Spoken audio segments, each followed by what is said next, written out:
This is Infection, the survival podcast, recorded live on Monday, September 11th, 2017, episode 139.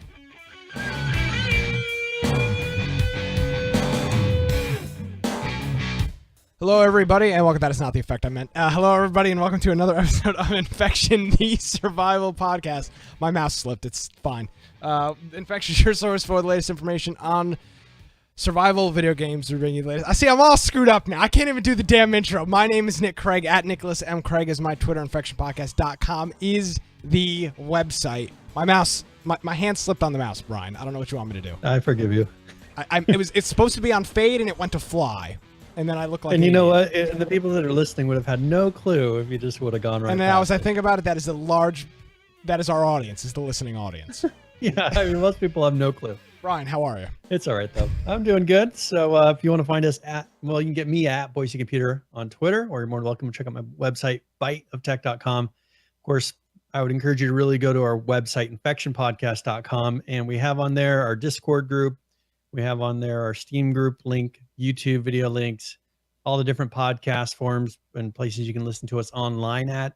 So just go to infectionpodcast.com, and pretty much the whole right-hand side is different ways to find us on the internet. So, and once again, it seems like our numbers are doing really well. So yes, absolutely. You know, our test of making sure that me kind of going to SSL on our site and everything did not kill it this time, so that's good. That's what happened originally, like a year and a half ago or whatever it was. It was 2 summers ago. I remember I was on vacation. It was July, and I was like, "Man, we really should just throw in the towel. Like nobody is listening to this show." And then I was like, "Oh God, we're not on iTunes, and we're not on any of the podcast apps." So yeah, but that was the first time. Like that was when Let's Encrypt came out, for people that care.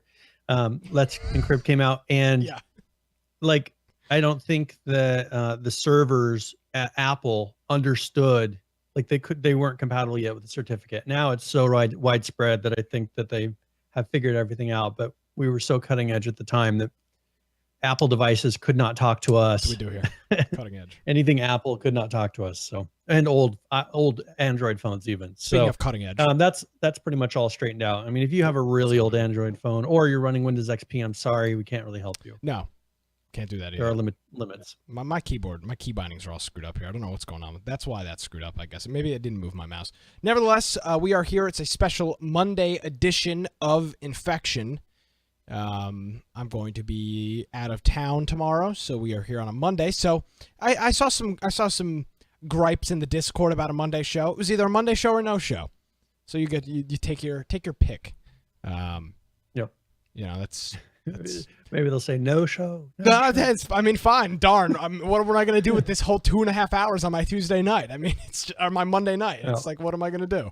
So, we're here. It's Monday. It's September 11th. It's the 16th anniversary of the terror attacks on the World Trade Center. So we're here. It's a Monday. Hurricane Irma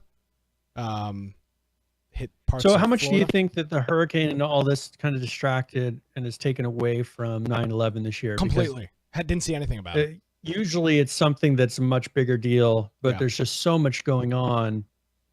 And do you think that's what is it something like this that kind of gets people past it? You know, like, well, I think it's do you think it will never be as big of a thing? No, no, definitely not. But I'm trying to refer to a text message. Let's see. Yeah, my friend texted me this morning and said, I haven't heard anything about 9/11 today. So that, you know, and I did see stuff. Of course, of course, I work for a talk radio station, so we did a whole thing today. Talk radio's all over it. But in general, I think a lot of people were just, I shouldn't say sidetracked. That's not necessarily the right word, but normally this is the dog days of summer right now. Nothing is going on. Yeah. Literally, nothing is happening. Pretty much today is memorials, and like on the TV, they'll be showing. In general, like for the 2 weeks on either side of today is nothing. Like it's summer. Like nothing is happening.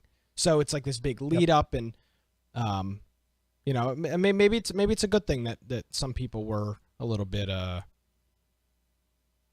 you know, preoccupied with other things. Not that the other thing was good either, but I mean, it's just Normally, you're right, Yeah. Brian. Normally, it's just a big drawn out thing. Multiple days leading up, multiple days after. It's not like that this year. So Yeah, and I don't know.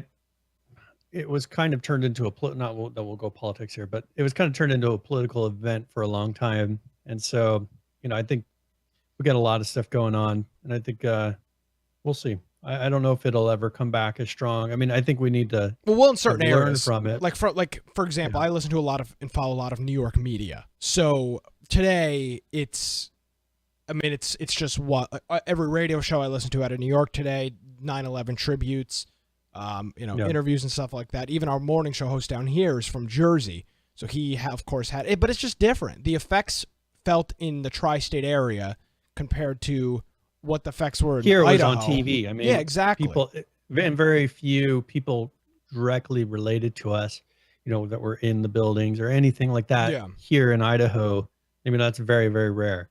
So I think that that's something for us.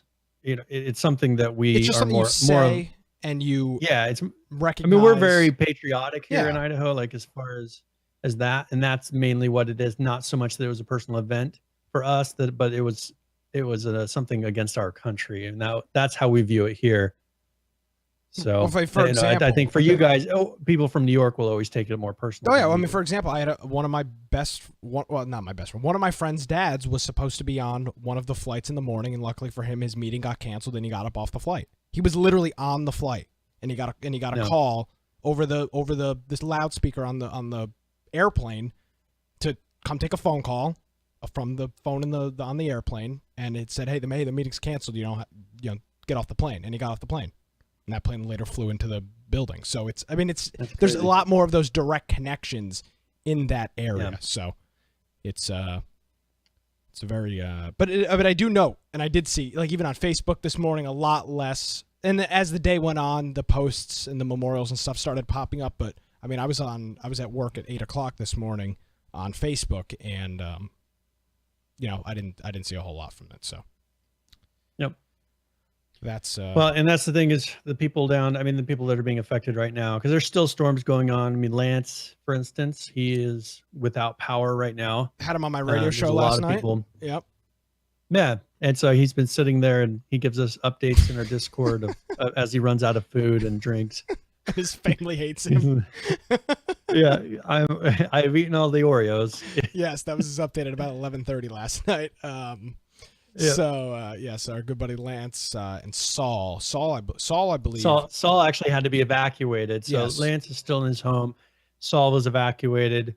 I'm sure there's more listeners that aren't directly talking Those to are the us only all two the we time heard like from. they are. Yeah, Yeah, but those are the two that we've heard from that were directly affected. absolutely. So today, Monday, special show. Going to be shorter of a show, probably hour and a half. It'll probably be a little over an hour, but hour and a half. I've got some stuff going on. Brian's got some stuff going on. It's a Monday. Brian, I played some Ark, maybe 27 minutes, I believe, is the time I clocked worth of Ark this week. And how'd you do? Logged in. See, this is the thing. The reason I won't actually play is because everything is already there, and I hate that. I can't play a game like that.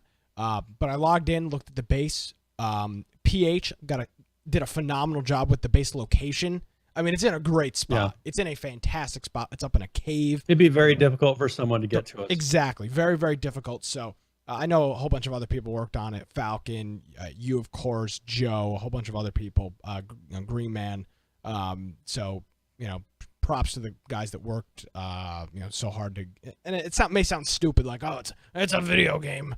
But I mean, it's a lot of work to get the base secure and built up and stuff like that. Yeah, it's very time consuming. So, base looked nice. And this is the one that will disappear. So this is an extinction server. So I think we've got a couple more weeks. We've already wiped out. Yeah, we've wiped out the bases of a few people. It's kind of one of those things of so the first people. So here's a good story. All right. When we first set up our base there, we had one tribe come and kill some of our animals and raid us.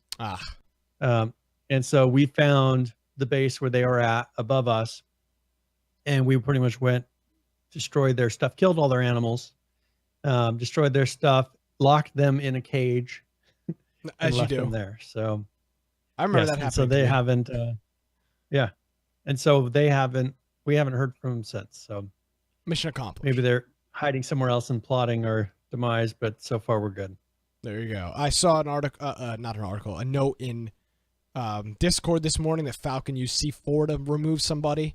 Yeah. Just- Well, we have this. Okay, so right across from us, there's this place where crystals spawn, and there's a bunch of really good gold spawns. And so first Lance shows up and immediately builds there because he doesn't realize that we're sitting there and collecting those, all the time.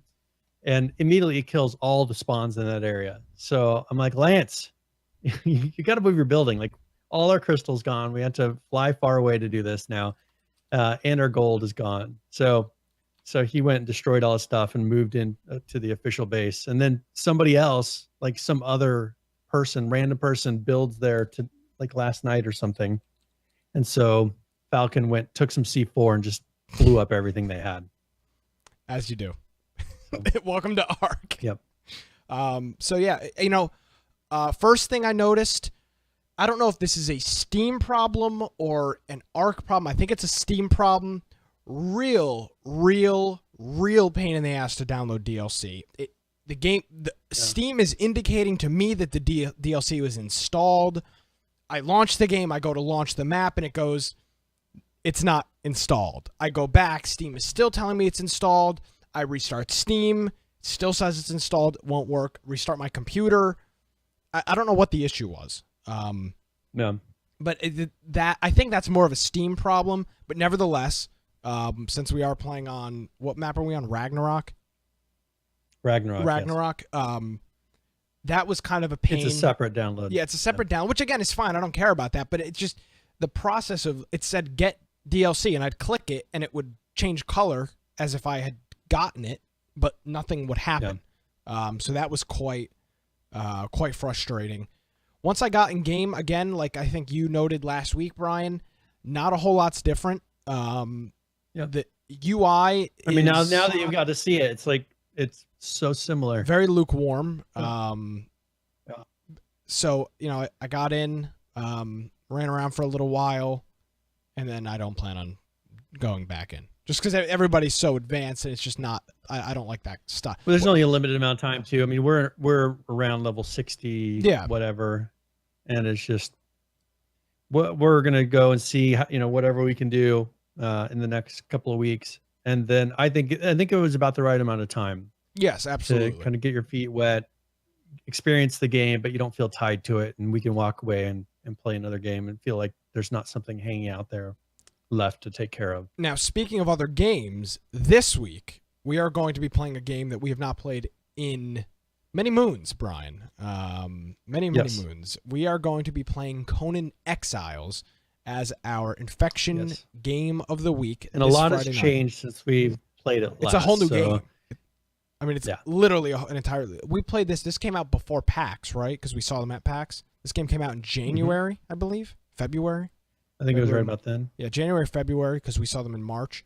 And that is the last time I'd played. Of course. Well, we pretty much hit the cap. We hit the limit of what was available at that time. There wasn't much and to then build. There wasn't really anything else to do. I mean, some people just kept on farming stuff, but there was nothing really to do in the game. Now they have a number of dungeons and bosses and a lot more base building capabilities, a lot more content to do, a whole nother section of the map that's for later stages. So it's not like we're going to be seeing everything in the first day or two. If people want to keep playing through the week, they can try to get to the new snow biome and keep playing to push for that. And so there's actually something to push for this time, which should make it a lot more fun for us, because we'll be able to go in there and kind of feel that new experience and have a lot of bug fixes, because we dealt with archers and all those things not working correctly to protect your base. I mean, there's just a lot of different things that were happening then that I think are all fixed. Well, and I think the biggest issue, and I don't have necessarily a way to prove this, and I mean, that's what we do on the show. We just make broad claims and don't back them up. Never back them up. No, we don't have to back them up. It's a podcast. I think a lot of the issues we experienced, Brian, were server issues. Like the NPCs not working properly, there was just a lot of maybe timing issues necessarily where the server time would freeze a little bit and things would break and they wouldn't work until the server was restarted. There was a lot of course, there was a server issue. I mean, the server host did not work. They had to switch server hosts. But once they did, traffic was really high in the servers. Volume was really high. And there was just a lot of NPC-related issues that I think could have been issues of high volume, high traffic, brand new game, new servers. So hopefully a lot of that stuff is fixed. And obviously, player count has dropped, literally off the face of a cliff. I mean, it's just gone. Yeah. So don't presume those to be as big of problems as they were. But I'm looking forward to that Friday night. I'm actually going to get in on that one. So make sure you download Conan. If you don't have it, I don't know if I'd recommend you buy it, at least at this point. Unless you want to play by yourself. But Conan Exiles. It's $30. I mean, it's $30 right now, and so yeah. I mean, we may have a little bit better report of when we come back from playing Friday and saying, hey, there's so much stuff to do. It's a lot of fun, but it's there is new content. But if you're only going to play it with us once or twice, if you're only going to play it with us, then that's whether or not $30 means anything to you. Yeah, exactly.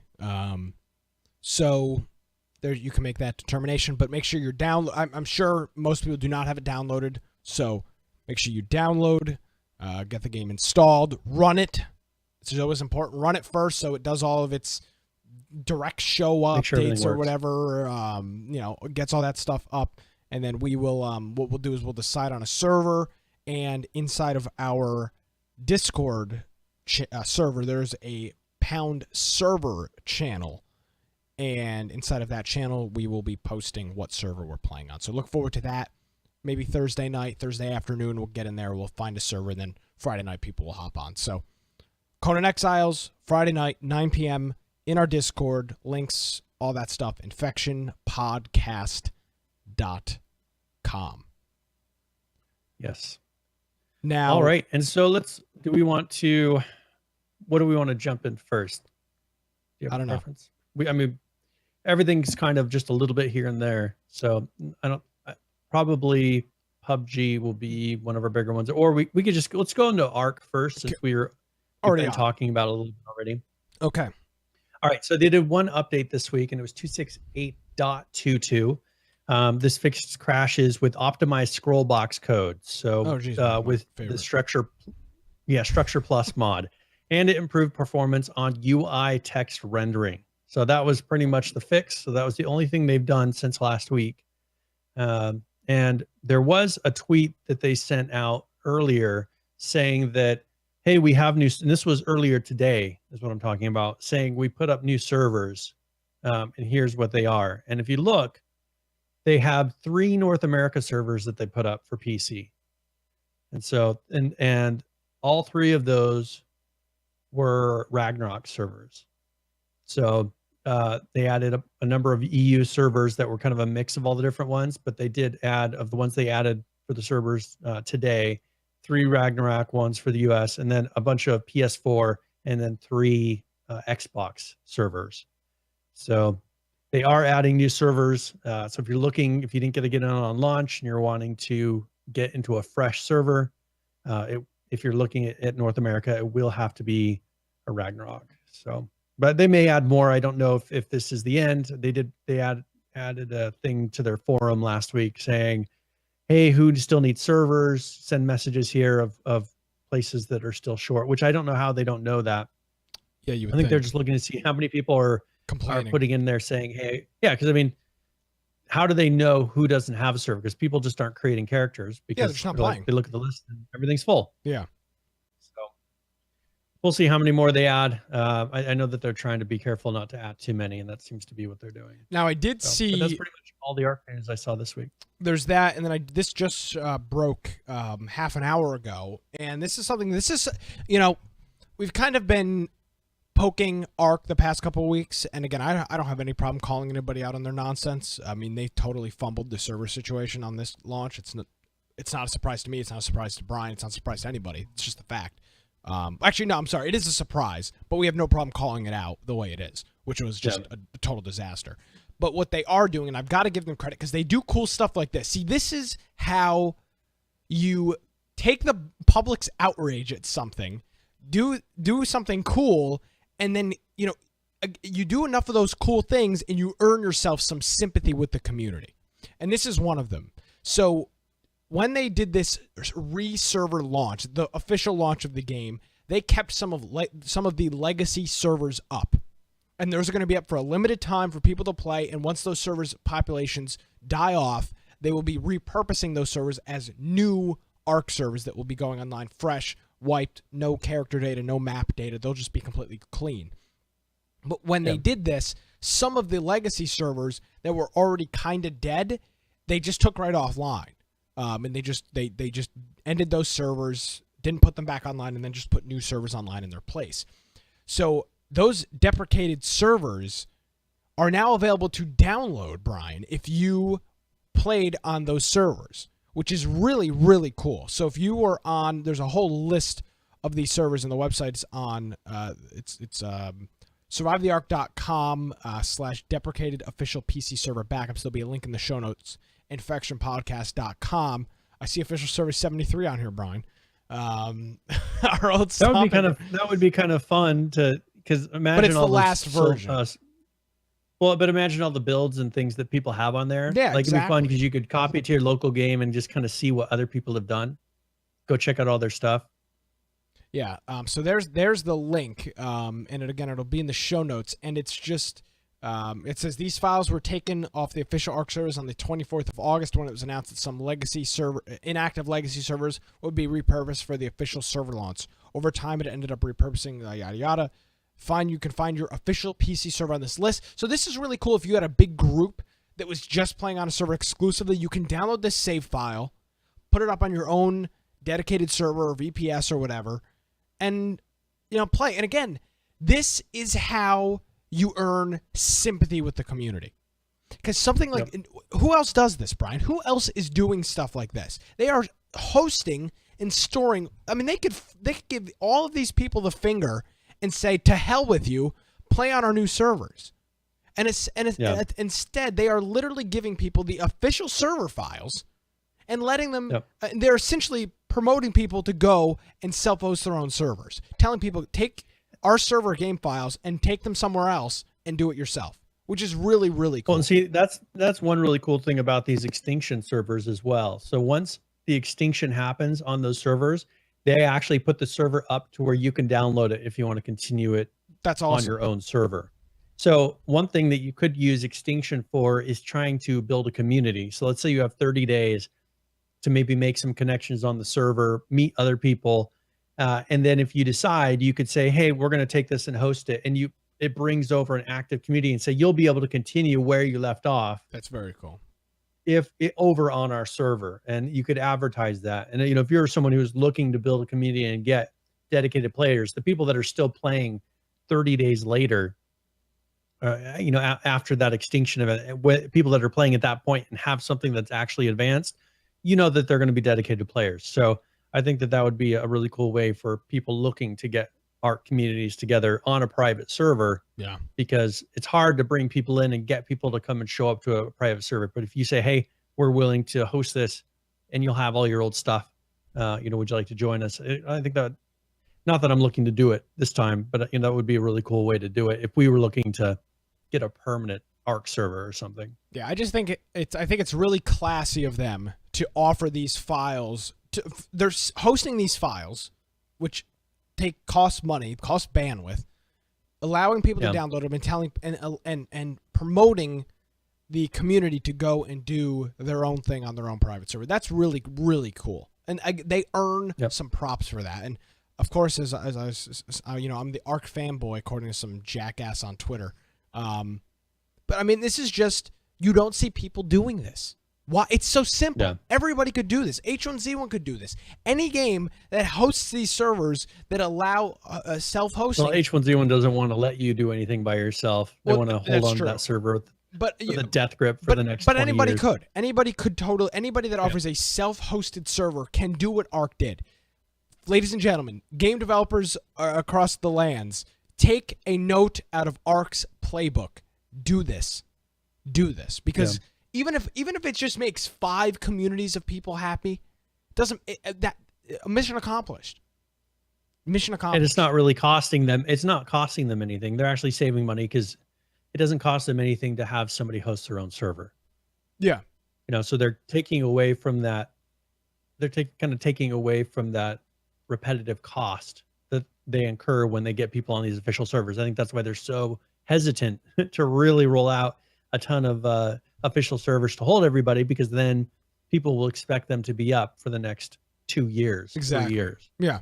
And it's expensive. So, it's very expensive to host servers like that. So there's your Arc news again. I mean, you got to give credit where credit is due, and credit is absolutely due to the Arc folks. Absolutely. All right. So, and then as they put out more updates, it'll be interesting to see. I mean, there's PAX just happened, and I think that really messed with their release schedule. So we'll see next week if they have a little more updates.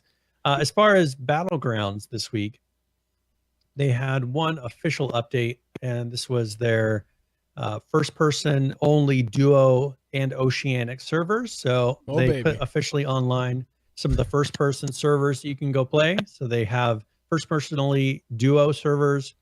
They have solo and squads, first-person only. So if you're that kind of a player, there's a lot of people. I was talking with Donnie about this, and he was saying how they were going to checking out the first person. It seems like a lot of people that play, and Arma is not first person only, but it seems like a lot of people that play Arma or had played Arma and games like that really like first person.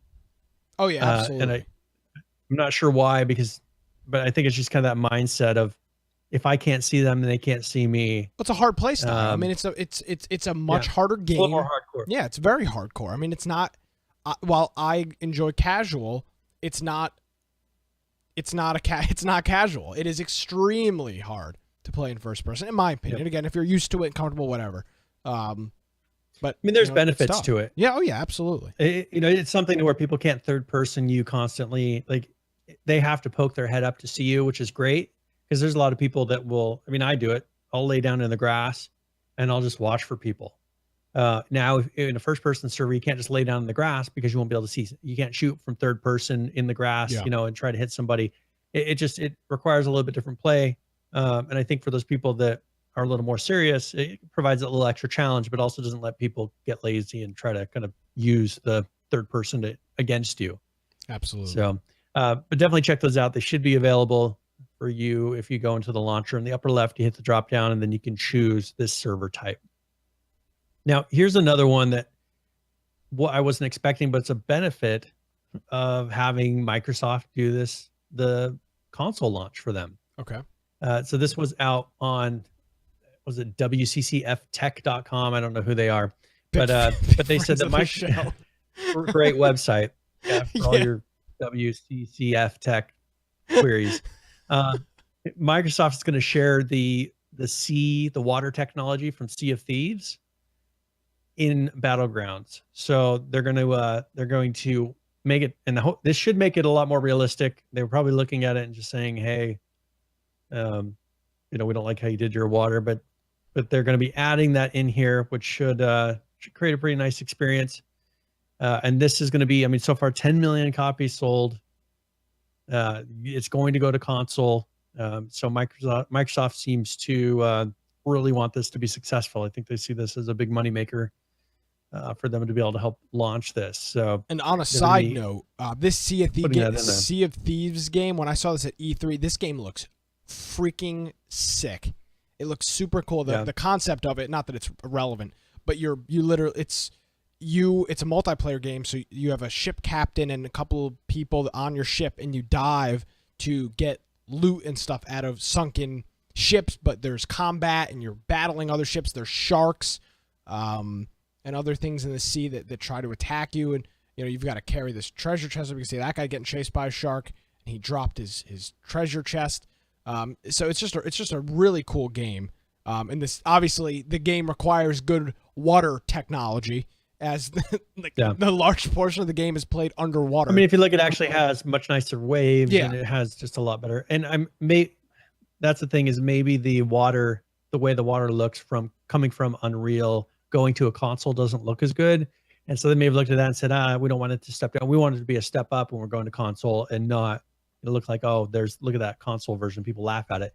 I think they're wanting to make this as good of a launch as possible. So, it won't hurt. I mean, that looks like it was very natural. The water looks good, especially when you're above the water. Like down in the water, it's just kind of an effect on the screen. But once you get above the water and you can see how those waves go, that's very difficult to pull off well in an engine. So that's what I noticed, that maybe they weren't, you don't see when you're playing in that game. Yeah, so, like that, for example. That looks beautiful. Yeah, it looks very cool. I'm very excited for this game. That's what they're going for. Yeah, I'm very excited for this game. All right, and then there's a tweet that was put out. Steal my segment, Brian. Sorry. Over 1 million concurrent players. This was something that we had we put a bet on, and we put towards the end of the year. Nick and I were both. Nick was closer than I was. Okay, I'm a winner. What can I say? Yeah. So congratulations, Nick. But yeah, they're over 1 million this week, and still I don't know how far it's going to go. Not that we'll ever count consoles in this, but it seems like it's just still consistently gaining people. They're going to be releasing a new map soon. They're going to be doing vaulting, I assume, pretty soon. I think that's just going to keep adding to these numbers. I don't think in Brandon's wildest dreams did he ever think this game would be so successful. And that's not a dig at the game or him or what he thought. We are talking next level stuff with these current plays. I don't think he was expecting to instantly be on level with almost all the other AAA. Dota 2 and Counter-Strike, CSGO. Those are the two biggest games that exist on PC. And he's right up there with them. And he's not just treading water. He's swimming the freaking marathon with them. I mean, this is next level stuff. Those games are all like done. You know what I'm saying? As far as they may add new things to the games, but those are completed games. That's what those games are. Yeah. His game is just beginning. Like, this can go, it's not feature complete and there's this many people. It's not anywhere near done. They're adding new maps. They're improving. They have a lot of room for improvement. The other games would be very difficult for them to really improve on it in a drastic way to really pull in a lot of other numbers. For the other games, it has to be just a consistent upward trend like he's been able to maintain. But he could do something big. I mean, the second that he releases console, instantly tons of new players, new purchases. These other ones can't do that. Yeah. So this is a very, very cool milestone. Congratulations to him. Hopefully we can and then catch up with somebody from his team on the show sometime soon. Yeah. We'll have to reach out. We'll have to reach out for them and say, "Hey, remember us?" I mean, he is a fan. He was very nice. He's been very nice every time I've talked to him. So. He's a fan of the show. I mean, what can I say? Yeah, I'm sure he'll be like, "Hey, I've been wanting to come in on your show, guys." Yeah. Well, that makes one of you, because Brian and I sure as hell don't want to be here. So now they're adding fog technology, and so this will make it. They actually have a number of pictures in there. But they're going to be adding to where there's fog to just kind of break up the distance. Have different games where maybe it requires a little bit more of a close-up encounter. You don't see people coming from so far away. So they're putting in a nice kind of procedural fog in here. And I think this won't be every game, but I think it's going to be kind of varied like the weather. Sometimes it rains, sometimes it's foggy. I think this will be really interesting because people can't then play the exact same style every single time. This will force them to change it up a little bit, maybe even change the weapons that they pick up when there's fog, because is it really useful having the longest range sniper rifle when you can't even see that far? Yeah, the answer is probably not. Yeah, so I think this is good because it creates that variation, makes people play a little bit differently, takes away from some of the repetition of the game. So. And it looks good. I mean, they did a good job of getting it in there. So, absolutely. All right, that's all I have for PUBG. Do you have anything else related to that? No, you guys played PUBG this weekend though, correct? Or this Friday, correct? Yeah, we played PUBG, and we had a couple different groups. It went really well. I hadn't played it for a little while. I mean, other than just here and there, but I haven't played it with a group for a while. And it was a lot of fun. The game, very consistent, didn't have any issues. I mean, that's the thing we run into with a lot of the early access games. When we go to play, things aren't working right. And you don't see that with Battlegrounds. It seems like with Battlegrounds, it's very, sometimes you'll get disconnected. Sometimes there'll be a little bit of lag, but there's not those crazy game breaking bugs constantly that happen every single time. So it was good. It's always a safe bet to do Battlegrounds. So Absolutely. What was I doing? I was doing something Friday night. Yes, I was working late, as I do. yes, So, gotta love that. yes. Now, Friday the 13th, they actually they kind of announced the new part 4 Jason that they're going to be doing in the Jarvis house. So this is that new playable map. It's not New York like I was hoping, or Manhattan, sorry. But they are doing the part 4 Jason, the Jarvis house playable map. And then also they're going to be adding rain to all the different maps. So that was the announcements that they had for Friday 13th. And there is a video. I don't know if you want to play that really quick. Yes. What we will do is possible? Play the video, and then I've got some constructive criticism for the wonderful folks over at F13 about the video, as Yes, as I'm sure you can imagine. Rated M for mature.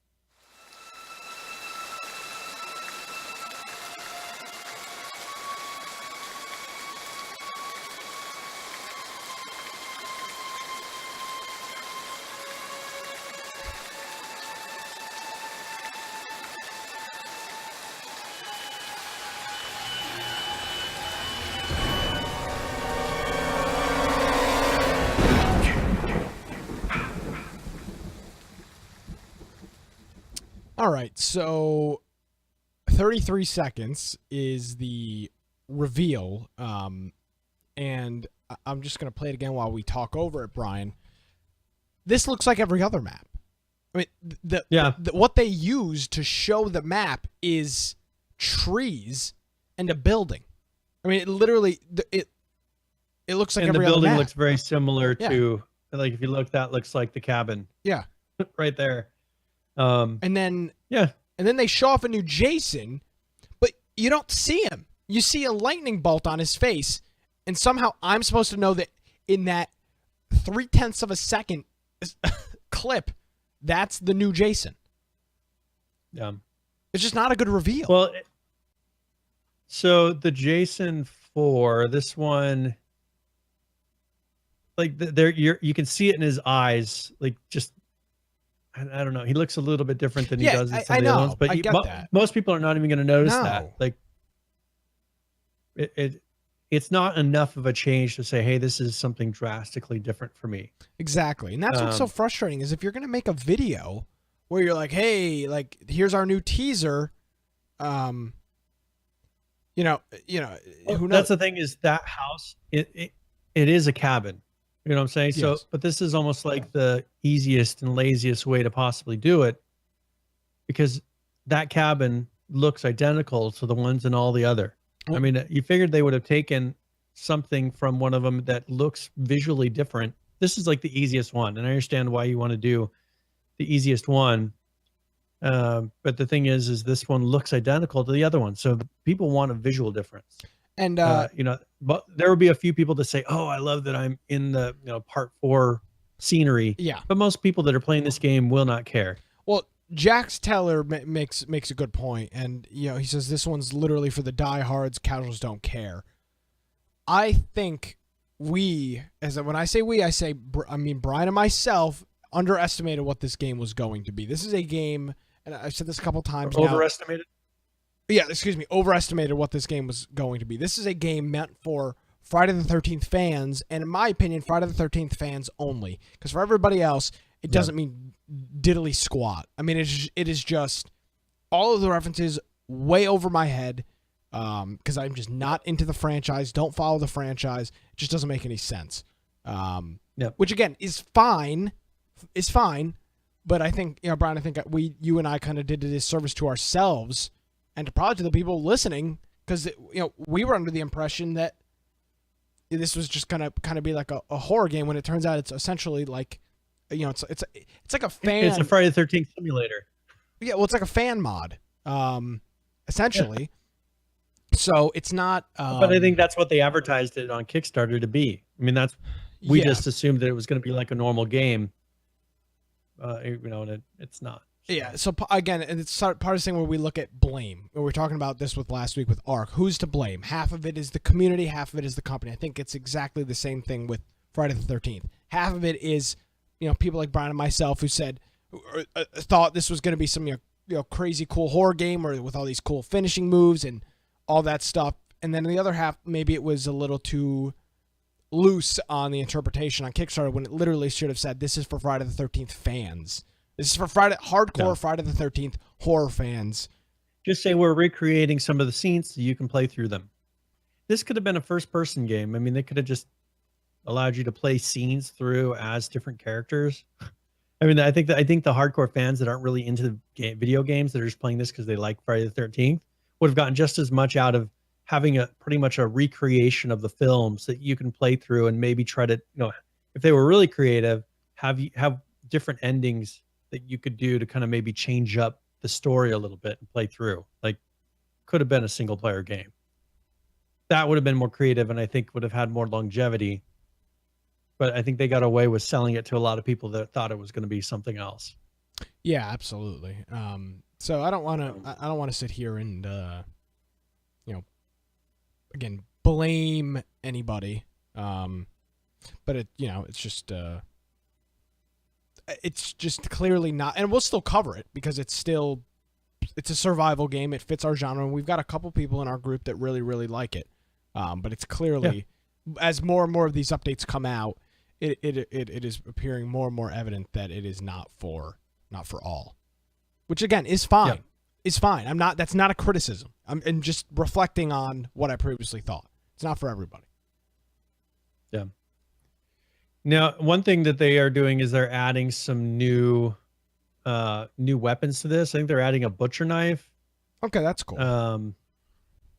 Yeah, and they're adding like a meat cleaver. So there's a meat cleaver that has a longer handle on it. It's called the pig splitter. And that's from Jason 4. Gotcha. And then they're going to be adding, I think it looks like a regular meat cleaver, if I remember correctly. But yeah, they're just going to be adding a few more melee weapons to the game. I haven't seen any real pictures around for it, but maybe I'll try to get it in the show notes if I can find something. But those are going to be added, so you'll just have a few more varieties. But I don't really think of the weapons. Okay, you do. Cool. Yeah, it's from this YouTube. They gave the exclusive to a podcast or something called Slash and Cast. Slash and Cast. So this is, I believe, I'm just giving them credit. This is the pig splitter. That's the weapon, the pig splitter. Is that the only one? Because they said weapons. Well, there's the pig splitter. Oh wait, no, it's just one. Okay, so that's it. Yeah, yeah. This is the pig splitter. So it's a very long handle.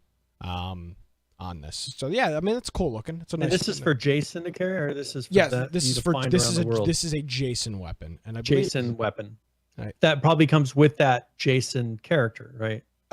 Potential. I'm trying to see. They're using it in game. So that's the Jason from the promo, and that's him with it in his hand, I believe. No, he's got an axe. Maybe it's an axe. I can't tell. Nevertheless, that's we'll have to figure it out. Yeah, that's the new weapon right there, the pig splitter. So coolio, cool new weapon. Yep. I like it. Yeah, and it says it's a Jason weapon, so I don't know if that's maybe an upgrade you can do. Who knows? Yeah, it's weird that they didn't show it in the video. Now, but they must not have given it. What I do want to say, and again, giving credit where credit is due, I love, and the reason I love this is because we're a podcast as well. I love them giving the exclusive to a podcast. I really, really like that. I mean, these guys are pretty big. They've got 15.5 or almost 16,000 followers on Twitter. So I mean, they're a large. Yeah, about 23,000 subscribers on YouTube. Yeah, I mean they're a large group, but I love love the idea of giving a podcast an exclusive on something like this. So that's really cool. I've got to give them credit for that. Yep. So we'll see. Hopefully, I mean, this new map, maybe there will be different mechanics to it. Because there's a thing where you try to kill Jason and hopefully they'll come up with something that's a little bit more versatile than what's available on the other map. So we'll see. Yes. All right. We should probably do the game giveaway do a giveaway. All right. So I'm going to open this up. It'll be exclamation point giveaway, 30 points. So I just have to be having watched the show for up to this point. And I'm giving away a copy of Flat Heroes. This was a donation that was given to us. Let's see, I think by Stairwave. So yes, Flat Heroes, and I will put a link to it. So if you want to check it out, this is a early access action indie local multiplayer. It's a minimalistic, super intense local multiplayer game with cooperative and competitive modes, and it's just got a lot of puzzles and things like that. So it has survival mode. I think built in, like it works with the Nintendo Switch, things like that. So cool. Well, thank you, Stairway, for giving that, donating that to the show, and of course that's one of the ways that you can help support the podcast. A couple of the other ways are joining our Discord, being around. It may sound like a stupid thing, but showing up for the live show, talking in the chat, talking on Discord and stuff like that are showing up for Game of the Week. Yes, exactly. Showing up for Game of the Week. Are just a handful of the ways that you can help support the show.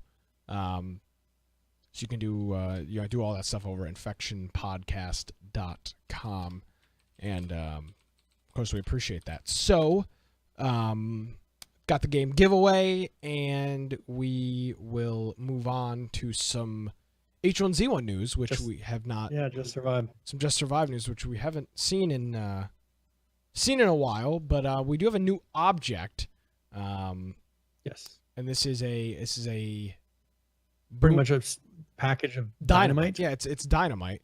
Dynamite, and this is gonna be for base raiding, I would assume. Trying to blast down the doors to be able to quickly enter. I just doesn't look very good. Yeah. Well, you gotta think if they're rendering it down to DirectX 9. At least they learned their lesson. They're not giving us like the really high quality renders and saying, "Hey, look what we're putting in the game," and then you turn around and it looks like this. This is an honest representation of what it's going to look like in the game. This is what the engine looks like. This is their game. So, so this would be good. And you can tell that they're batteries. Yes, you absolutely can tell what everything is. Batteries are. Yeah. So. But so this is going to be dynamite. This is going to be used for base raiding, which is a big mechanic they're really kind of relying on now. Another thing that they added was the metal bases, so that you can help withstand some of the dynamite. So they said the new metal stronghold pieces are coming along nicely, hoping to push them to test server this next week.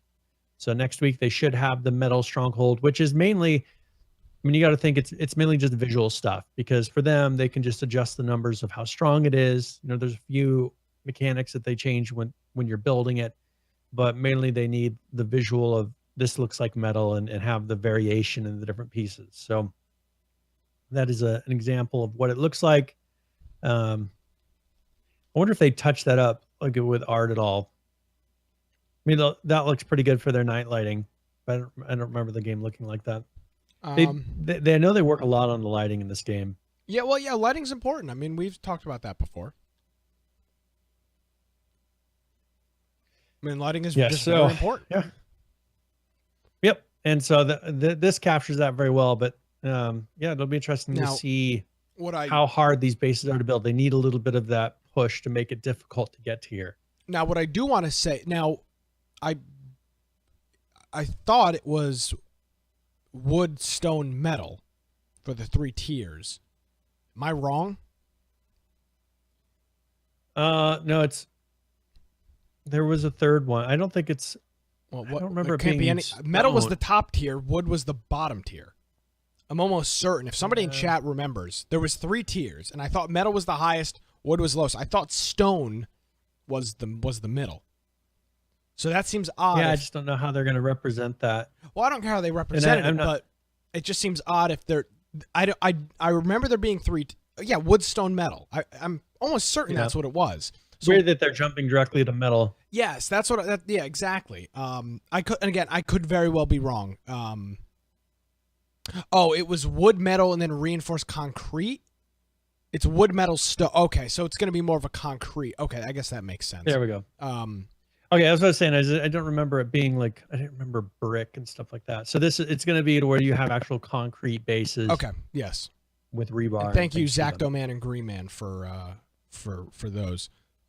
So this is the second tier, and again, this right now the base rating is kind of a joke because it's very easy to destroy the wooden bases, which it should be. I'm not a negative, just saying. Well, I mean, this is the first level. It's wood. Yes, it's the wood level, so it should be easy. Exactly, but unfortunately, when that's the only level, it makes it kind of hard to do anything because you can everything is instantly gone quite quickly. So it's good to see that just a couple of weeks after launch, second tier of base building material is clicking into the game. It'll be on test. Concrete's got to be really easy. I mean, it's just gonna be a lot texturing. of variation to concrete. Yeah, exactly. It's just gonna be blocks. Yeah. So that shouldn't take them very long to make the concrete version. Should have made them taken them a lot longer to make this metal version of it. Well, and hopefully it did. And I think part of the question is going to be how much stronger does the metal need to be than the wood? What's the cutoff? That's the thing is they need to create enough of a variation to where it takes a fairly large size group and a fairly large amount of time to be able to reach that metal and then that concrete layer to make it have that grind. Because that's the thing is when you can get somewhere, we would do it when we would play, we'd be able to get the base up and have a fairly complete base within a day or two. It was we pretty much built it to the size, and then we would just be gathering and, changing it. But I think with this one, if you could make it to where it takes you a couple of weeks to get to concrete, that's much better. I mean, look at how quickly we get to an Arc getting to a metal base. I mean, we've only been playing that a week and a half, a week. Yeah. And we're to metal. So, I mean, there's, they can only do so much, but I think they just need to try to stretch it out as long as possible and make it be that grind. And then people will find it more interesting to play and make it so that you're not raided every night. Yes. I do want to note very quickly, did just have a power flicker here. Luckily, it wasn't enough to kick my modem or router off. But if I do drop off the stream, and Brian, if you do disconnect, I will continue the show on because I am on a UPS. So just be aware if it just drops off instantly, that's what happens. So, so actually, I think it was Firebomb maybe who gave that game to us. Anyways, the one we're giving away. Oh, geez. So we gave false. Sorry about that. Firebomb's going to be very upset with you, Brian. I'm going to let you deal with that. Firebomb. So, yeah. Now you've taken the props away from Stairwave. So now how you gonna make? You got to make this up. I had his name on there because we had given him a game. Because I just have it in a notepad here. So I was like, everything under here, because I try to mark who gave us the game, right? And then who received each of the games as well, just for my records. So anyways, that was my mistake. Yes, I sent you a message on Skype as well, Brian. Moving on to the better half of H1Z1, I guess at this point in time, is the King of the Kill version of the game. And we did have a client hotfix. This was on the 8th, so just a couple of days ago. And with this is a hotfix for the live servers. Features some weapon tuning, which a couple of weeks ago we had a bigly change in King of the Kill. I mean, they literally changed every weapon, durability, what it takes to when you break it down, what its resources do. I mean, just a whole bunch of stuff. Which is, I mean, they did a full revamp of all the weapon mechanics of that part of the game. So as they go through, they're doing some tweaking. Which is a pretty big deal. Yeah, I mean, it's a huge deal. I mean, it's literally the entire game is weapons and stuff like that. So they did that, and then they had this client update. So a couple of the things included in here, tuning for the AK-47. It decreased the minimum cone of fire when aiming down the sights to 0.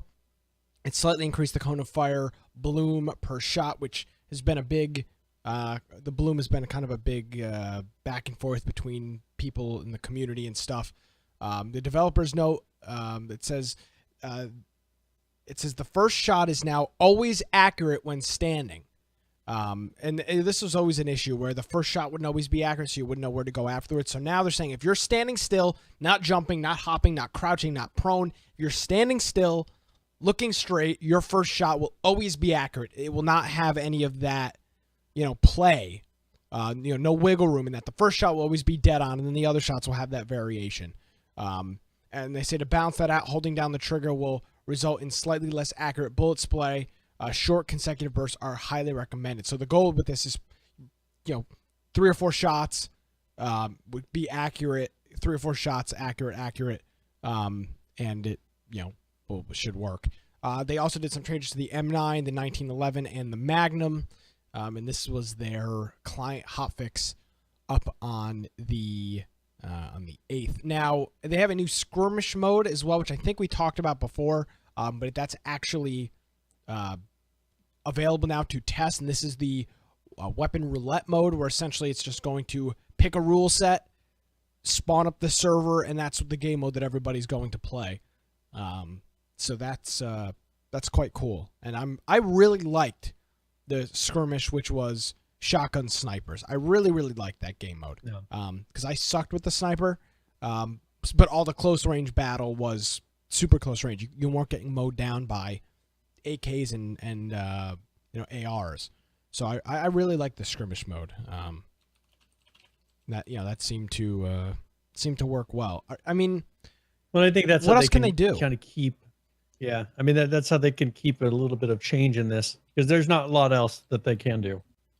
I mean, they're really limited in their engine, their capabilities, and I think with this, if they can make it a little bit more variety by doing a couple different game modes, especially now that everything isn't so consistent. I think they are kind of past catering as much to the professional streamers, and maybe they're now trying to help out and make people just enjoy the game a little bit more, not be about how many kills can I get. Can I get 20 something kills in a game? More of just making it so that everyone enjoys their game. Because when you have one person, when you get it down to one person can do over a quarter of the kills of the whole server. Yeah. I mean, that doesn't seem normal to me. No, it's definitely not. I'm trying to find it. There was a couple of there was a streamer, Thump, who kind of went on an H1Z1, couple of H1Z1 rants this week. Just talking about the status of the game and stuff like that. If you're interested in checking those out, you can search for those. They're on the subreddit. But yeah, it's very interesting to see what these streamers are saying about the game, because I've seen a lot of them just really upset about it. Yeah, I mean, even the streamers, even our buddy Manpawns has been quite vocal on Twitter recently about the game and its flaws, and that's not good. There's just nothing good about the community rebelling like this essentially against you. So that's I mean, but they get this all the time, so I don't really know what they they're kind of used to it. Like people just they make a joke about people being mad at them. Yeah, about people telling them to fix their game. I mean, it's just kind of become what it is. Well, I can see why it's frustrating. Let's do the game giveaway. All right. Okay, so let's go ahead and close this down. Amnon. So Amnon has won. Congratulations. I would say he might like it. I'd say you should probably re-roll. I don't think he has any interest in this game. All right, I will give it. Oh, great. Well, you can hold on. You can figure that one out. There we go, Ross. Okay, congratulations, Ross. What I do want to say is I saw I don't remember who it was on Twitter this week. It was one of the developers of the game, and he was essentially saying, like, it's Saturday. I don't work on Saturday. Stop tweeting me with your questions. I can understand the frustration that these people have. Well, get out. Don't have your personal. Don't But that is a problem. Don't mix your. That's the problem. That's what they do. Is they mix their personal and they mix their public. Yes. Their business. then it's where we run into, they're constantly putting their political opinions and everything else on something that's supposed to be related to the game, but it's not. That's the issue, because they don't separate them. All their personal stuff, if we follow them because they're a developer of the game and that's what they're advertising on their profile, it's because we're following them not for their personal opinion, because I could really care less about their personal opinion on politics and everything else. I want to know new developments in the game. And that's one thing All Daybreak did, was say, hey, just put on there that your opinion is your own and it doesn't represent your company. You can say whatever you want. Yeah. That's their thing. And honestly, we've unfollowed almost all of the Daybreak staff. Well, a lot of game developers. Very few people. Yeah. Because all they do is just post political stuff and very little about their game. And it's like, well, I don't need to. We have a feed that we enjoy seeing game news on. I don't need it to be a quarter to a half political post. Yeah. But I thought that was interesting, and I can understand the frustration that some of those developers may have. All right. That's King of the Kill. We've got some Forest news here, Brian. Version 66, and yes, this and Survive the Forest. This is that game that's kind of they're slowly improving multiplayer, but it has a really good. Their base building system is really good. Very best unique in the business. Yeah, I mean, we haven't seen anything like it, and it works. If it were better multiplayer, I think this game would be much more popular. And unfortunately, and I said this right off the bat, and I'm not saying this to toot my own horn here, but they really screwed themselves by not releasing the original multiplayer in this game. Was a four person peer-to-peer self-hosted game where you had to it was hosted on a computer that you were one of the people playing was the host. So you'd have 3 other players and then the person playing is the host. There was no dedicated servers, there was no private servers, there was no self-host servers. It was just a computer was the host, a player was the host. And I think that turned a lot of people off, including myself. I know for a fact I've not jumped back into this game because I was so turned off by the server right off the bat. Because I had to wait for you to play, Brian. And that's not a dig on you, but it's. I mean, I don't want to work around your schedule to play the game. My personal desktop. Yeah. Every time someone wants. No, I don't want to work around your schedule. It's like, oh, I want to play this game. I don't want to have to text Brian. Brian's not my father. I don't need to, oh, may I please play the game? It's like, what is going on here? Yeah. So that was just a real turnoff right off the bat with that. Yeah. But I mean, as far as a game, like it is they have a lot of really cool stuff in there. They did a really good job with it. And I just think, I don't understand why they don't take it more seriously to get multiplayer. Because I think they would sell this game much better if they had better. They need a relaunch. Is it's Windows only. I think a part of it is the engine is very difficult. And I'm trying to remember what engine this is. Actually, I'll look it up here in a second. But the thing is it's a Windows only, so you can't have the mass amount of Linux servers hosting this out on the internet, because that's a lot of what the hosts like to use. Windows requires more resources, more expensive. Like Miscreated, those servers are all Windows, right? Yep, but they're only private. Servers. Yeah, they're only private, and that's the thing is here. If you want to host it, you can host a local on your personal desktop, but there's not a lot of hosts and they only have so many people they can handle. Anyways, it's not written efficiently to be able to handle 60 people. Oh, never will. There are hacks to make. Yeah, there are hacks to make it run more. Not a good sign. It never. They would have to totally redo it to be able to handle it. So, so this is on Unity. So there's no excuse. This is one of the most common engines. I messed around with Unity. So the only limitation is them. So I mean, it's on Unity. So the only limitation of why this isn't happening is because they just haven't made it happen. So they're not on an engine that doesn't allow them to. Rust is on Unity. 7 Days to Die is on Unity.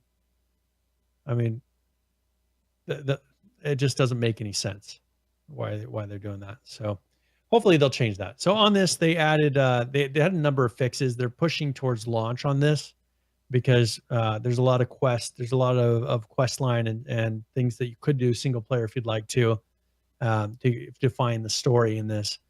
But they went through. They said they fixed a number of multiplayer issues with enemies and animals colliding with rocks and things like that. They've been adjusting and fixing the UI in this, which it was not a horrible UI. They do pretty good on it. And then they added CPU ocean optimization when far away. So they are working on performance things. Multiplayer, they fixed small meat not visible in a remote player's hands when held.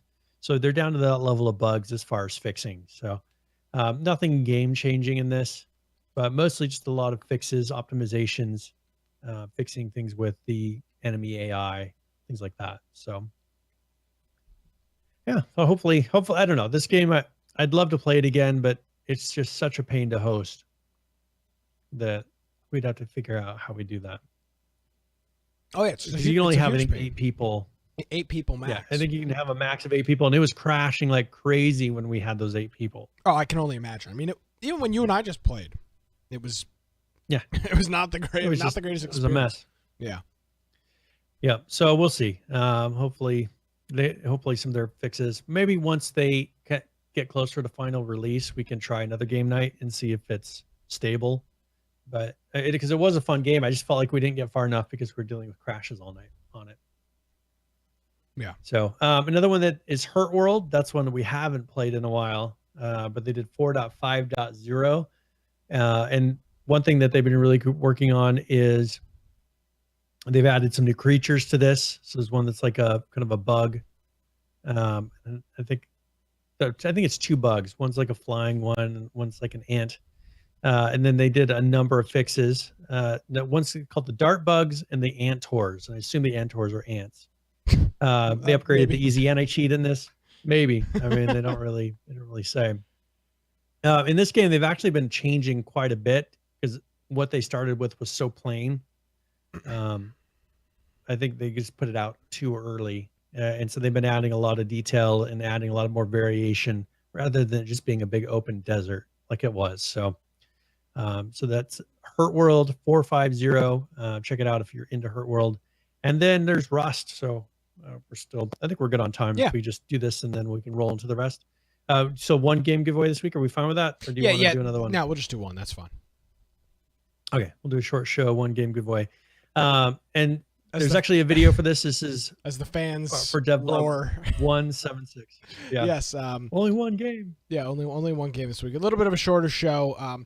And I just do want to say before we roll into this Rust dev blog, these kind of these shorter shows on different days, they won't become a norm, but they will be happening on a semi-regular basis as things need be. Unfortunately, I know on your schedule. Yeah, when I'm told I need to be somewhere Tuesday night, I have to be somewhere Tuesday night. So this is devblog 176. They talk about the gas station, supermarket, a couple of other things, and of course this is from our good buddy Shadow Frax, as he does these fantastic updates for the folks over at Rust each and every week. So we'll roll the video, have some comments, and then we'll wrap up the show right after this.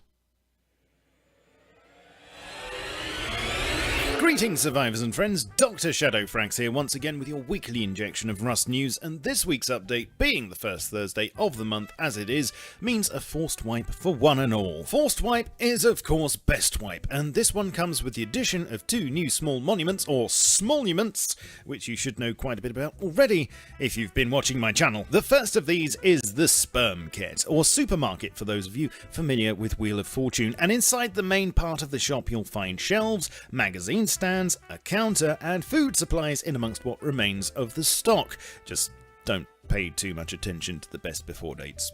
Those are only guidelines anyway. At the back of the shop there are 2 rooms for the long gone staff. One has a crate in it, and round the rear of the premises you'll discover a fenced in area with a recycler, more loot, and a ladder to the roof where you'll be able to grab a couple more crates. The petrol station monument is slightly bigger. It too has a shop, although you can bet they charged over the odds for snacks when they were in business. 3 doors lead off of this area, one to the oh so savoury looking toilet, which super hygienically can sometimes contain food crates. There's a storage room in which you'll find more food and a weapons crate, plus a hatch that leads to the roof of the building and some more loot spawns, and then there's the office, which doesn't really do much but lead to the garage, where you'll find another recycler and a strange hole in the ground. You can follow this down to a small tunnel with another loot crate, but which hobbit was digging this, and why? Both of these monuments are radiation free, show up on paper maps, and you'll also find barrels and food crates in the areas around them. We might well see some more of this type of thing in the future, but for the time being, the snow biome is next on the list to tackle, with the main goal being to make it look more distinctive from the other environments. The more monuments there are, the more crowded Rust Island potentially becomes, and the harder it is to squeeze all this stuff, including cave systems and the like, onto a map of average size. With this in mind, the default island size has been expanded this week from 12 square kilometers back to 16 square kilometers, which incidentally is what it used to be, and the monument spawn priorities have been adjusted to ensure that certain ones are guaranteed on all seeds and map sizes. For now though, the only one that's affected by this is the launch site, which has highest priority. Something that you'll notice now in the inventory and crafting screens is that most weapons and tools have new panels which will bombard you with information about such important metrics as damage, rate of fire, attack radius, etc, etc. For anything that can be used for gathering, you'll also see a bar which indicates how much it will yield of each resource, with the value in red showing how much of that material goes to waste in the process. For instance, stone hatchets are quite wasteful when gathering flesh, but the far more surgical bone knife will yield you 100% of whatever there is to butcher. This is only very basic at the moment and will continue to be buffed and polished, but one good thing is that at least now you can see how something will perform before you go ahead and craft it. Not much additional work was done to Bradley this week, apart from a fix to stop him from shooting players through the rocket factory roof, which was very sneaky and annoying, and an adjustment to his loot table to add an extra 10 to 12 tech trash, which is good because although he's stopped dropping C4, at least now you get some good donations towards making the stuff. Cliffs, as you may remember, recently had a colour change back to a nice neutral grey, but unfortunately the textures on the surrounding terrain weren't going to win any beauty contests. There were a couple of rewrites to systems that made this problem difficult to address, and the prefabs have now been updated, so hopefully they won't be such a blot on the landscape now. In other changes, overlays such as those for the scope and heavy armour helmet are no longer visible in third person, which is very useful for those of us who make cinematics, and players will now vomit violently after eating raw food. Marvellous. In performance, Rust just upgraded to use Unity 2017.1, which fortunately didn't knacker anything major, and the good news is that this version lays the groundwork for some quite major optimizations in the future. Another small memory leak relating to user interface textures was found and fixed this week. There were improvements to profiling, which I've decided not to bore you with here, but which you can read all about on the dev blog if you so wish. Optimizations to particle collisions were made after it was noticed that some explosions, such as survey charges, were lagging the game for anyone in the blast area. This turned out to be related to the debris that was being ejected, and so collisions for these are now disabled on any survey charge explosions further than 50 meters away. If this works, then it'll be rolled out to others in a future patch. Also, you'll be glad to know that the infamous crash on exit bug should now be fixed, although I bet some of you will tell me it hasn't been, so please don't disappoint me. It was rather awkward when a rage quit took so long, so hopefully now it'll be a smoother experience for you. Over to works in progress now, and the new AI nav mesh system is all starting to hang together nicely. Even so, there are still some performance creases to iron out, and as the standards for this need to be devilishly high, it's still not quite ready for prime time and is currently only being tested on a few select servers. The aim is for NPCs to traverse between grid cells without flying through things, as we don't want to return to teleporting super bears, do we? Unfortunately, the extra work means we still haven't got scientists by default, but hopefully they'll be able to start conducting their research everywhere soon. Speaking of which, the Geiger counter model that I showed you recently has been set up now. It's actually not a player item, only for use by the scientists, sadly, because science, and because unlike us they like to check for radiation with something other than their genitalia. Lastly, it has been a long old time since we had any new weapon types, and certainly a long time since we had a makeshift one, but this week brings news that a new cobbled together nail gun's been modelled, and this is intended to be a visually chunkier small shooter. No word yet on the functionality or indeed ammo needed, but the concept alone is riveting, and I can imagine this becoming a staple weapon in everyone's arsenal. Thank you for watching. Please support me by liking and subscribing. Leave me a comment down below as to what you thought of this week's update, and join me over on Twitch, Twitter, Facebook, and my Steam group too. I shall catch you all soon, but in the meantime, keep calm and stay rusty. Cheerio. All right. That is not what my mouse keeps moving. This is ridiculous. I think the labeling is wrong with this. I keep clicking fade and it's not working. It's doing your flying. It is. I know. Flying. It's not what I'm trying to click.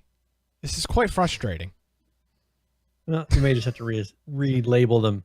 Well, yeah, I mean, it says I'm not going to press it again because I don't want to look like an idiot. That is not what I was trying to press. You watch the show every week. I always do the fade out of the Shadowfrax video, not the flying. It's all right. I forgive you. I'm quite upset with myself. This is what happens when you do updates before shows and you don't test things. Yeah, well, you'll have before next week. Yeah, no, probably won't be home. Hopefully, we won't have the same issue. Well, I probably won't be home before next Monday, so we'll see. See what the result is. Interesting update on Rust there. Nothing.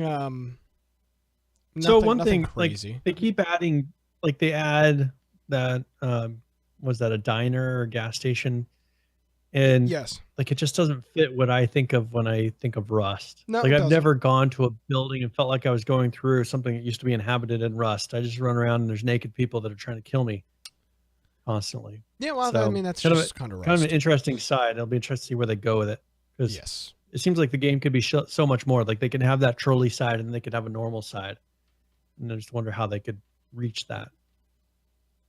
Who knows? I don't know. Your guess is as good as mine. All right. So, do we have anything else before for your player numbers? No, I guess we'll just roll into that. I'm just going to do two quick ones here for two games that we're playing. Of course, this week we are playing Conan Exiles, 9 p.m. on our Discord. Currently playing that 2,839, the 24-hour peak, 4,649, with a 7-day peak of 12,974. So those are our numbers on Rust. Excuse me, not Rust. Those are our numbers on Conan, and we'll be playing that game coming up this Friday night. Yes. So this Friday, make sure 9 p.m. Eastern. Yes, 9 p.m. Eastern. And, of course, PlayerUnknown's Battlegrounds. Oh, and my numbers are truncated. Currently playing 2,535. The 24-hour peak, 1,063,156. And the 7-day peak, I'm going to have to go back and modify this card. 1,111,155. That's 1 million for the 7-day peak. 1,111,155. And that's up. Last week, 6 days ago, last Tuesday, we were at 970,240. So again, you're talking not just the game didn't just go up 40 or 50,000. I mean, this jumped over, 140,000. yeah, I mean, over 100,000 players. This isn't just a 30 or 40 player kick to get it up over 1 million. I mean, it's how? Crazy. How's this possible? My card is truncated. I'm not happy about that. We have people that post like the Lawbreakers current players, and it's like 15 people are playing Lawbreakers currently. Yeah, man, they had such a silly cool numbers like that. Lawbreakers had that awesome thing at PAX East, didn't they? Isn't that Lawbreakers? Yeah, that was Yeah. like huge display. Yeah, and man, they had a it's sick thing at PAX East. I mean, the thing is, it's an Overwatch clone that's just as expensive as Overwatch, and it's not any better. And it's actually being So- made by Nexon, which is very, very interesting. Or being published by Nexon, who made Combat Arms and Maple Story and a couple of other just odd games. Well, I watched the documentary, and I guess this guy had a lot of money from real estate or something like that, or something wanted to make a happened. And so he was like, "I'm going to make the best game," and I just saw videos of him talking about this, Well, that's unfortunate. and he he threw a ton of money into it and not doing a very good job. Yeah. So, I mean, it's not bad. No, but it's just not. It's just not. They're not. They're trying to instantly go to like that tier, that level of Yes, game, exactly. without making the trek up there. They were like, we want to be up here with Overwatch. Well, You have to be Overwatch. that's an issue. They have to get there. They have to work their way. They have to bring people in, not just advertise it as that. Yeah. So Now, I do want to quickly note, Brian, and this may be a little premature, but I'm just going to fan the idea out there for everybody. I haven't even talked to you about this yet, so hopefully you don't get mad at me. I did talk to a couple of other people about it, though. We are looking at going to PAX next year, and we're looking at PAX 2018. PAX West 2018, which would be just about a year from now. It just wrapped up a couple of weeks ago. It just happened. Actually, not a couple of weeks ago, literally last week. We'd be looking at about a year from now, PAX West. What I'm interested in is anybody that has gone to PAX West in the past. I want to hear your experience from PAX West.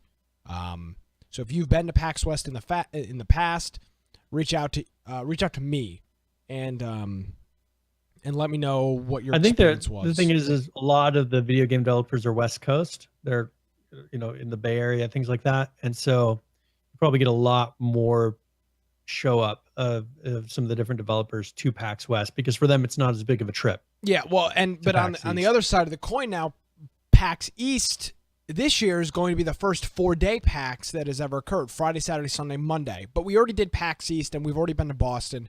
So we're looking at PAX West, bringing the Infection crew back. Lance said he's going to be bringing us only the best interviews. So we are going to we're going to try to accommodate PAX West next year. So if you've got any experience in that, if you're looking at going, we're probably going to be heading out there. So yeah, because that might be somewhere that some people would be able to attend, and we'll give you plenty of notice. I mean, you have a year's advance notice on this. So yes, and Brian's of course going to drive out there because it's close. It's only we'll see. Only 10 hours or something like that. Yeah, I don't want to drive for 2 days. Well, it's not 10 hours isn't 2 days. If I can do the trek from North Carolina to New York in one day. No, but the thing is, I'd have to sleep when I got there. You'd be fine. I can't drive for 10 hours and stay up all day for PAX. Believe me, I was up for about 49 and a half, almost 50 hours on this trek to North Carolina. It was quite a trip. I'll be 21, which means it's going to be some banging after parties. It's just going to be, we're going to have a ball. It's going to be a lot of fun. So on this, and that's the thing for me, flying to Seattle is much cheaper personally than back east. Oh yeah, absolutely. So yeah, but I can get a ticket to Seattle for pretty much less. Yeah. So we are going to look at that. If you've got experience, if you're interested in going, I'd love to hear from you. So, let us know. Would really like to go out to that. Yeah. Hopefully get a couple people out there. There you go. Yeah, Brian's old. I'm sorry. Thank you. Thanks for rubbing that in. So, I didn't mean to step on your next segment. No, you're fine. But yeah, I just so thought I'd let everybody know. So, and we're gonna be raising some money again, like we did for PAX East. So we'll probably. I'm not growing out a huge beard again. No, Brian's not growing out a beard. No, that's not gonna happen. But yeah, we will be doing a fundraiser to get out there again. So that'll be cool, and we look forward to it. So, nevertheless, Brian. All right, so tip of the week, go through either a specific game or a general gaming tip. This one's going to be specific for Ark, since we're still kind of playing that. This is tip of the week.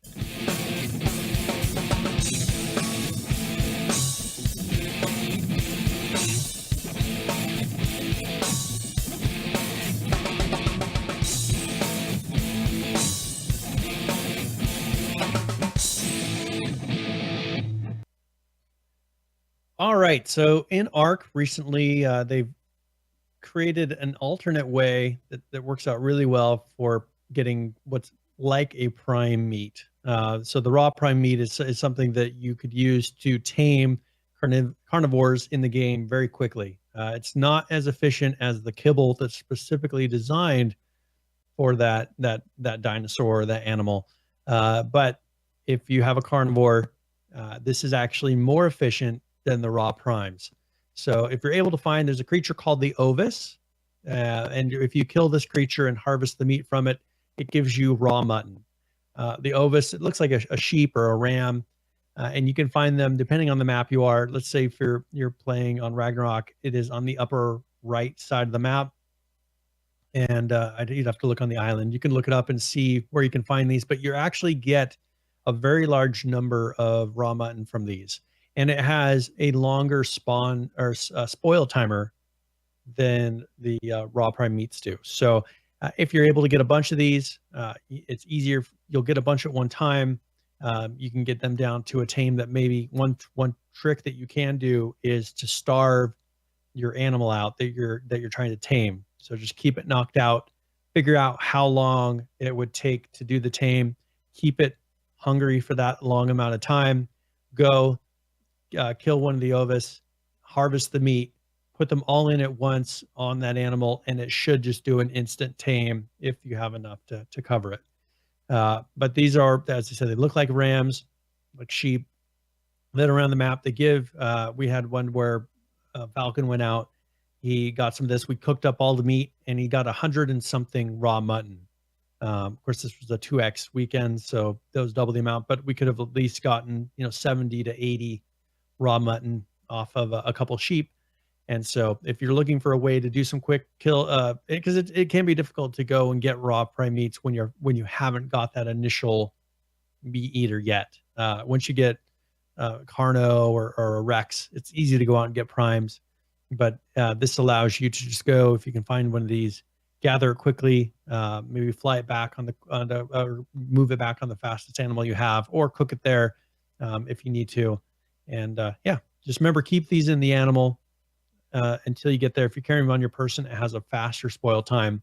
In animals, it has a little bit longer. If you can keep it in the fridge, that's optimal. But as I said, there's a lot of these, and then cook them up as quickly as you can to get an even longer spoil time. So that is tip of the week. Alrighty, thank you very much, Brian, as always. Yes. Nick, we could do, you could shave your head in like different patterns depending on the donation level. Yeah. Sounds exciting. Yeah. You could shave patterns in your, Yeah, I'll get right on that. I'm not going to whore myself out to go to PAX. I'll just pay for it. I'll just pay for it. It's fine. But we'll find some we'll find some creative way to do something. PH wants you to shave the H1Z1 logo in the side of your head. Not a chance in hell. If you'll donate the entire thing, I'll shave it in the side of my head. We need $1,000, PH. If I have that in my PayPal account, I'll put a nice big H1Z1 right in the side of my head. And he has to keep it for 1 year. Excuse me. No. Up until he'll support that until we reach PAX. Is that what you're saying? No. Now I would shave it. The infection logo would look terrible shaved. It's too fine detail. Like it wouldn't work. Wouldn't work whatsoever. Find a nice barber shop that'd be willing to do that for you. I'm sure I could find a nice. I've got a good barber down here that could do that. So. Yep. Alrighty, Brian. Well, all right. Thanks for doing a Monday show. I appreciate you working around my schedule. As always, dealing with my nonsense. Appreciate it. No problem. Thank you, guys. If you want to find me at Boise Computer on Twitter, or you're more than welcome, go check out my blog, biteoftech.com. Of course, go to our website, click on the Discord link if you haven't joined our Discord yet.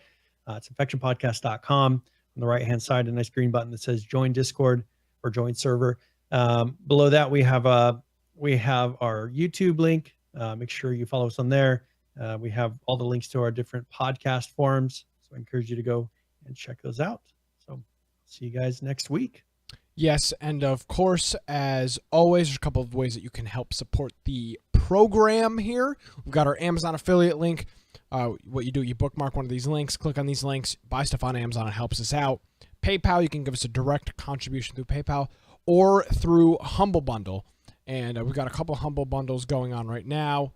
A couple of nice visual novels in here, which I know our audience is a big fan of.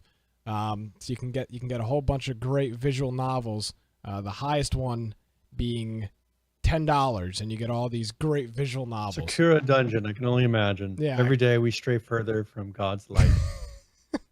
Yeah, fantastic. So it's PH has already bought many of these bundles. It's just fucking ridiculous. It's just ridiculous. Nevertheless, you can buy a bundle on there. We've got 17 hours left on the Humble Jumble Bundle 9, which we've talked about for a couple of weeks, and on the Humble Bundle store and the book bundles and a whole bunch of stuff. So if you buy anything on the Humble Bundle site, head on over to our website first, click the link, and actually, so people have been using that link like crazy. We really do thank everybody that's been purchasing stuff through the Humble Bundle link, because it absolutely helps support the show. So thank you for that. You can get your Humble Bundle, whatever you feel the need to do. Just use our affiliate link. If the money's there, we don't care. There you go. You can follow us on Twitter at InfectionCast. Subscribe to our YouTube channel at it's Infection Podcast on YouTube. We do have a Steam group too. We don't really use it at all ever. But I just send a notification out before every show. Yeah, so it's nice to have because you get a notification of something like this, a Monday show. And what I do on the Steam group is when we play a game like Gary's Mod or something where you can actually import the server into the event, I put it in there so you can just click on the notification. It'll shoot you right into the game that we're playing. H1Z1 and right games like that. Well, yeah, for Gary's Mod or Counter-Strike or something, you can put the server details. H1Z1 doesn't allow you to do that. Some other games don't. But it's a nice feature of that as well. Alrighty, ladies and gentlemen, thank you so much for joining us on this special Monday edition of Infection. My name is Nick Craig. At Nicholas M. Craig is my Twitter. InfectionPodcast.com is the website. We'll see you next week. Have a good one.